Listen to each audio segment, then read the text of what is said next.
बहू बन जा या बीवी, जिंदगी में प्यार ना हो तो जिंदगी बोरिंग हो जाती है ना। और पिछले 27 सालों से ऐसी ही बोरिंग लाइफ चल रही थी रोहन की, जिसकी लाइफ में बस घर और ऑफिस ही रह गया था। तो सुबह 7 बजे उठकर सीधा ऑफिस के लिए निकल जाना और ठीक शाम 7 बजे तक घर लौट आना। पर आजकल उसी रोहन के मिजाज जरा बदले बदले लग रहे थे। अरे नहीं यार, तू क्यों सिंगल रहना चाहता है? मुझे देख, पहले वही घर से ऑफिस का रास्ता मुझे काटता था, आज उसी रास्ते पे फोन पर अपनी फ्रेंड से बात करते जाता हूँ। लगता ही नहीं कि ये वही रास्ता है। अब तो लगता है ये रास्ता चलता ही जाए, बस चलता ही जाए। हाँ, इस रास्ते पर चलते चलते कभी तो हमें छोड़कर मत चल देना। ऐसे भी जैसे किसी लड़के की लाइफ में लड़की आती है ना, वो सबसे पहले अपने दोस्तों को ही बोलता है। अरे ऐसे कैसे? तेरा भाई ऐसा नहीं है। और पायल तो बिल्कुल भी ऐसी नहीं है। वो तो मुझे कहती रहती है, जाओ अपने फ्रेंड से मिलो, पार्टी करो। बड़ी अच्छी लड़की है यार। आई थिंक आई लाइक हर। अच्छा चल रख रख, उसका कॉल आ रहा है। ऑफिस से निकलकर रोहन फोन पर बात करता करता 8:30 बजे घर पहुंचता है। आजकल आप जरा देख। तो फ्रेंड्स, कहानी में आगे बढ़ने से पहले हमारे चैनल को ज़रूर सब्सक्राइब करें। नीचे जो सब्सक्राइब वाला बटन है रेड वाला, उस पर क्लिक करें। तो हम कहानी में आगे बढ़ते हैं, लेकिन ज़रूर चैनल को सब्सक्राइब करें। चैनल को सब्सक्राइब करके दबाना चाहिए। आने लगे हैं राजा साहब। कोई बात? हाँ बिना, क्या बात होगी पापा? ये भी कभी जवान थे बेटा। मुझसे पहले ये ना छोटे छोटे बाल रखते थे, और जिस दिन मैंने कह दिया कि मुझे लंबे बालों वाले लड़के पसंद है, उस दिन से उन्होंने कभी बाल ही नहीं कटवाए।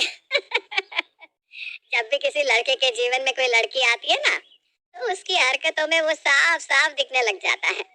अरे नहीं मम्मी, मैं जा रहा हूँ। धीरे धीरे रोहन और पायल की दोस्ती प्यार में बदल जाती है, और रोहन उसे प्रपोज कर देता है। पायल भी उसे हाँ बोल देती है, और दोनों एक दूसरे को डेट करने लग जाते हैं। एक रात रोहन 2 बजे कंबल में छिप कर पायल से बात कर रहा होता है।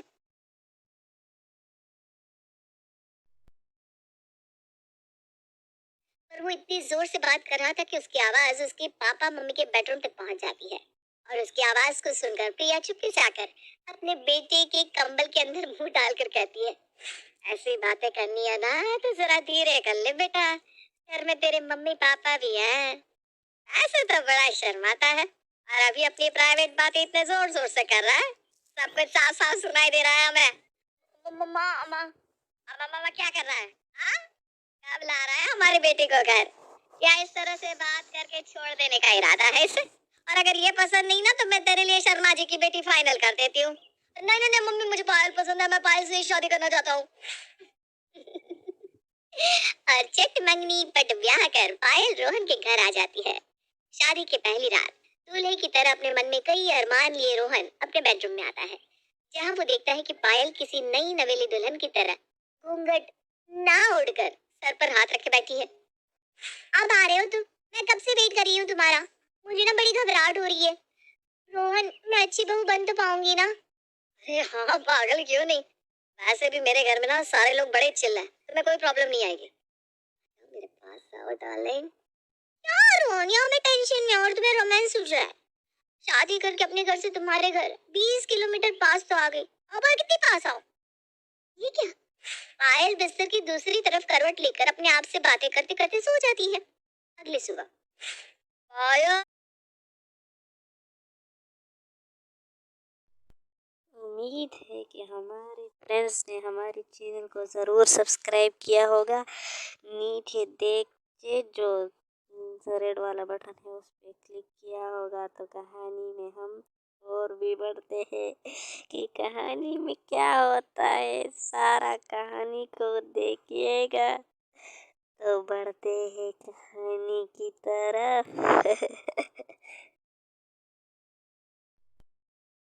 तुम्हें कोई प्रॉब्लम नहीं आएगी। मेरे पास आओ डार्लिंग। क्या रोहन, यहाँ मैं टेंशन में और तुम्हें रोमांस सूझ रहा है। शादी करके अपने घर से तुम्हारे घर 20 किलोमीटर पास तो आ गई, अब और कितनी पास आओ? ये क्या? पायल बिस्तर की दूसरी तरफ करवट लेकर अपने आप से बातें करते करते सो जाती है। अगली सुबह पायल, पायल सुबह सुबह कहाँ चली गई? पायल, पायल बेबी, उठ गई तुम? बेड के साइड में चाय है, पी लेना। मैं मम्मी जी से विमेंस टॉक कर रही हूँ, मुझे टाइम लगेगा। मुझसे शादी करके आई है या मम्मी से? घर में रहकर भी मैं क्या करूँगा? छोड़ो, ऑफिस ही चला जाता हूँ। बेचारा रोहन पायल का इंतजार करते करते ऑफिस निकलने लगता है। अरे रोहन, तुम ऑफिस क्यों जा रहे हो? शादी के दूसरे ही दिन कौन ऑफिस जाता है? तो घर पर रहकर भी क्या करूँगा पापा, ऑफिस में बहुत काम है। शादी के लिए ऐसे भी मैंने 1 हफ्ते की छुट्टी ले रखी थी, अब सोच रहा हूँ चला ही जाऊँ। फिर मैंने तो तुम्हारे लिए टिफिन भी पैक नहीं किया, तुम खाओगी क्या? कोई बात नहीं पायल, तुम बिजी थी ना तो मैंने तुमसे कुछ नहीं कहा, मैं बाहर खा लूंगा। और अपना लैपटॉप बैग उठाकर रोहन ऑफिस के लिए चल देता है। पायल पूरा दिन अपने सास ससुर के साथ बिताती है। वो हर काम करती जो उसकी सास को पसंद होता और वैसा ही खाना बनाती जो उसके ससुर को पसंद होता, ताकि वो एक अच्छी बहू बन सके। रात को जब रोहन ऑफिस से घर वापस आता है, विजय कहता है, बिल्कुल ठीक समय पर आए हो बेटा तुम। बहू गर्मा गर्म पूरियां उतार रही है, आओ जल्दी से खाने पर बैठ जाओ। अच्छा, क्या बना रही हो पायल? पूरियां और साथ में कौन सी सब्जी है? मेरी फेवरेट आलू की सब्जी है ना। मेरी पत्नी बाद में है, वो पहले मेरी बेटी है, उसने मेरी फेवरेट मेथी की सब्जी बनाई है। मेथी? नहीं नहीं, मेथी तो मैं खाता ही नहीं हूँ। अरे बेटा, बहू की इतनी इच्छा थी सब्जी बनाने की, मैं उसे मना नहीं कर पाई। लगता है अपने पापा जी की फेवरेट सब्जी बनाने में वो ये भूल गई कि तुझे मेथी पसंद नहीं है। रुक, मैं तेरे लिए कुछ और बना दे। तैयारी करने लग जाती है और फिर रोहन की पेट पूजा भी करवाती है। और इसी में वो इतनी थक जाती है कि उसका शरीर दर्द से टूटने लगता है। पायल के साथ कुछ क्वालिटी टाइम बिताने के बाद रोहन किचन में आता है, जहाँ वो देखता है कि पायल बर्तन धो रही है। पिछले 2 घंटे से मैं तुम्हारा रूम में वेट कर रहा हूँ। ये सब क्या है पायल? कभी खाना बनाना, कभी बर्तन धोना। मैं बीवी लाया था या काम वाली भाई? नहीं नहीं रोहन, ये सब तो एक अच्छी बहू का कर्तव्य है और एक अच्छी बहू बनने के लिए मुझे ये सब करना ही पड़ेगा। मुझे कुछ नहीं पता, तुम इन कामों में इतनी उलझी रहती हो कि मुझसे बात करने तक का टाइम नहीं है तुम्हारे पास। मैं कल ही घर में काम वाली रख रहा हूँ और इस पर मुझे कोई बहस नहीं चाहिए। छोड़ो बर्तन, चलो आराम करो। और अगली ही सुबह रोहन अपने घर में एक काम वाली ले आता है। ये मोहतरमा कौन है? अरे तो कमला है ना, विमला की बेटी। हाँ भैया, कैसे पहचानी? अच्छा, ये वही है जो पहले माँ जी के समय पर थी। नहीं नहीं भाभी, वो तो हमारी माँ थी। अगर आप सभी का डिस्कशन हो गया हो तो पायल, कमला आंटी को घर का सारा काम समझा दो। अब कमला आंटी ही हमारे घर का सारा काम करेंगी। अरे ऐसे कैसे रोहन, मुझे बिल्कुल भी पसंद नहीं है किसी बाहर वाले से घर का काम करवाना।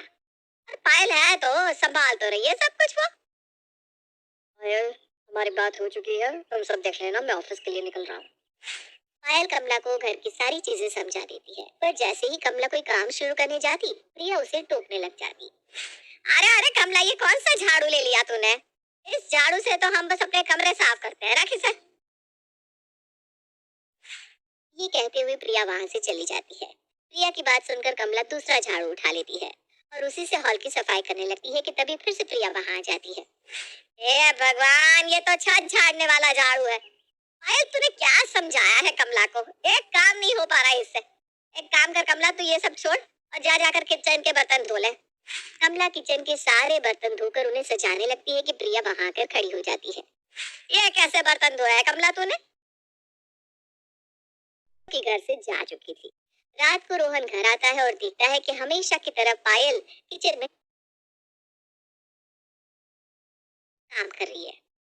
कमला आंटी के होते हुए तुम क्यों काम कर रही हो पायल? मम्मी को कमला आंटी का काम समझ में नहीं आया तो उसे निकाल दिया। हद है मम्मी, इतना अच्छा मूड था मेरा, सब खराब हो गया। छोड़ो, तुम लोगों से मैं जीत ही नहीं सकता। एक अच्छा रेस्टोरेंट खुला है पायल, तैयार हो जाओ, हम दोनों बाहर डिनर करेंगे बस। ये सुनते ही पायल उछल कर रसोई से बाहर आ जाती है। डिनर? मैं अभी तैयार होकर आई रोहन। पर पापा मम्मी, इनके लिए तो डिनर मैंने नहीं बनाया, वो दोनों घर पर क्या खाएंगे? एक काम करते हैं ना, पापा मम्मी को भी साथ ले चलते हैं, फैमिली डिनर हो जाएगा। यार बताओ तो मैं कौन सा सूट पहनूं? आप ऐसा कर करके मुझे देरी करवा देते हैं। मैं जा रही हूँ तैयार होने, आप अपना देख लीजिए। रोहन जितना भी अपनी पत्नी के करीब जाने की कोशिश कर रहा था, वो उतना ही उससे दूर होता जा रहा था और इस बारे में अपने दोस्त प्रेम को बताता है। अरे यार और प्यार तो बस शादी के पहले तक ही रहता है। शादी के बाद सर पर इतनी जिम्मेदारी आ जाती है कि प्यार कहीं फुर्र हो जाता है। फिर ये काम वो काम, कहाँ ही मिलता है लड़कियों को वक्त। तू तो आज भी अपनी माँ का बेटा है, पर भाभी सिर्फ बेटी नहीं रही, वो बहू भी बन चुकी है। तुझे थोड़ा बहुत तो मैनेज करना ही पड़ेगा। एक काम कर, तो भाभी को लेकर मूवी चला जा। 2 ही टिकट लेना। अब 2 टिकट में वो 4 लोगों को तो लेनी जाएगी।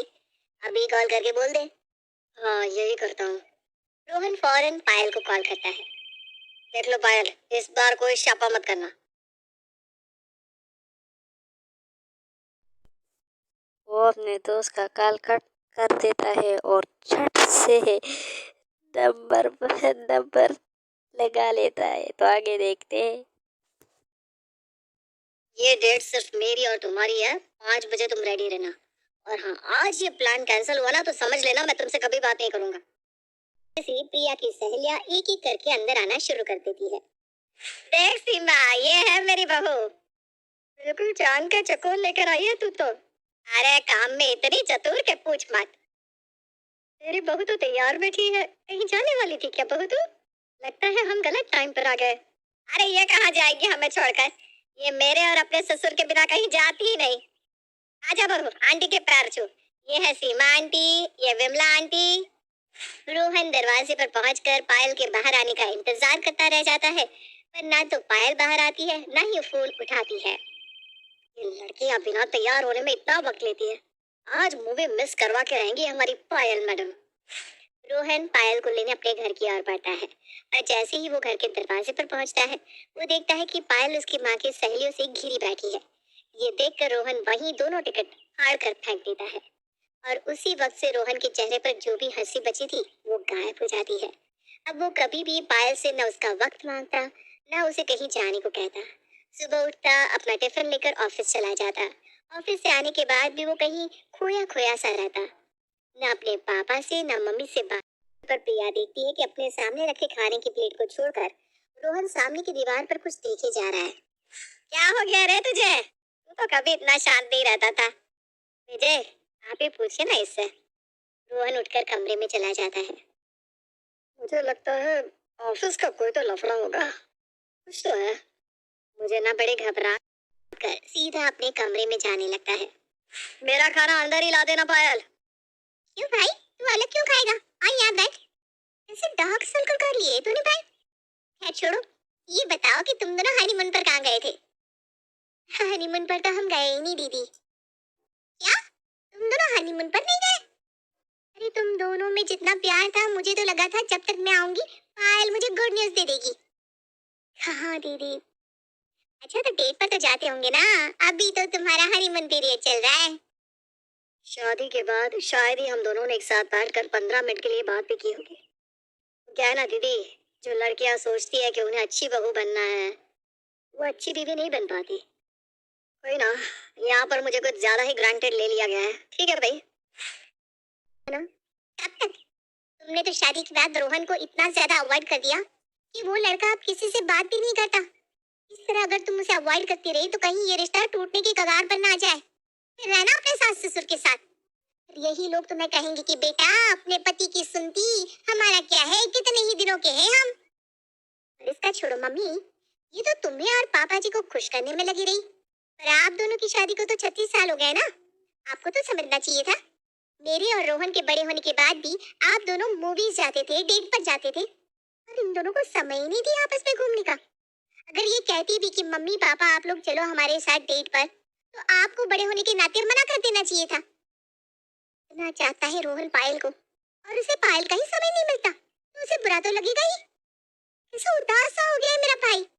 अभी भी वक्त है, आप दोनों समझ जाइए तो ये रिश्ता बच जाएगा, वरना। अरे बेटा, बहू कहती थी तो मैं चली जाती थी। मुझे लगता था इन्हें हमारी जरूरत है। हमारी तो बढ़ती उम्र है, इतनी समझ कहाँ आएगी हमें। माँ बाप ये क्यों भूल जाते हैं कि सिर्फ वही बड़े नहीं हो रहे, बच्चे भी बड़े हो रहे हैं, उनकी भी ख्वाहिशें हो सकती हैं। आप और पापा जी बड़े होते होते ये भूल गए कि बच्चे भी बड़े हो गए हैं। मैंने बहुत बड़ी गलती कर दी दीदी। मैं दोनों रिश्तों में बैलेंस नहीं रख पाई। अब मुझे पता है मुझे क्या करना है। थोड़ा आपको कॉम्प्रोमाइज करना पड़ेगा मम्मी जी। एक काम वाली बहुत जरूरी है। अगर किचन में आप काम वाली को नहीं जाने देना चाहती तो कोई बात